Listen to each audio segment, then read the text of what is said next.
Dark is a way, and light is a place. Heaven that never was, nor will be ever, is always true. Dylan Thomas, poem on his birthday.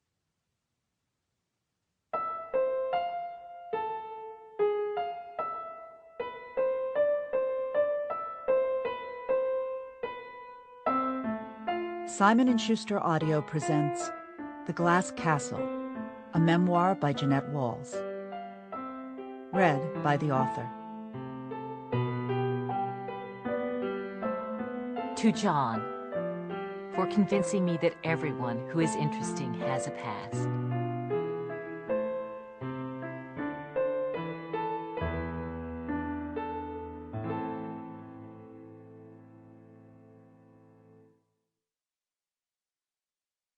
Chapter 1.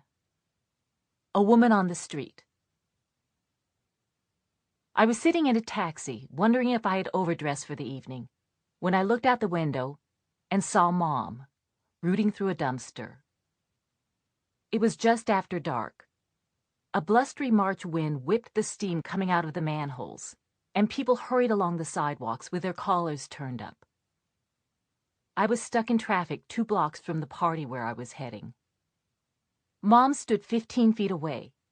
She had tied rags around her shoulders to keep out the spring chill, and was picking through the trash while her dog, a black and white terrier mix, played at her feet. Mom's gestures were all familiar.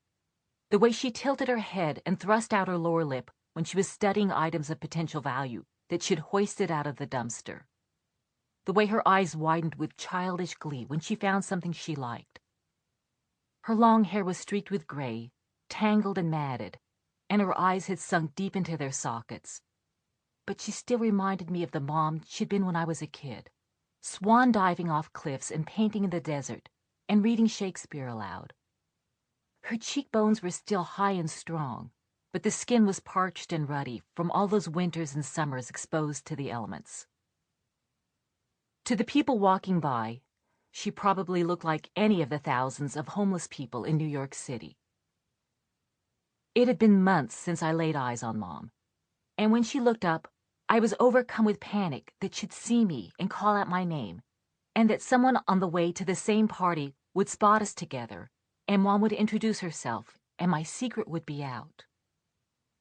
I slid down in the seat and asked the driver to turn around and take me home to Park Avenue. The taxi pulled up in front of my building.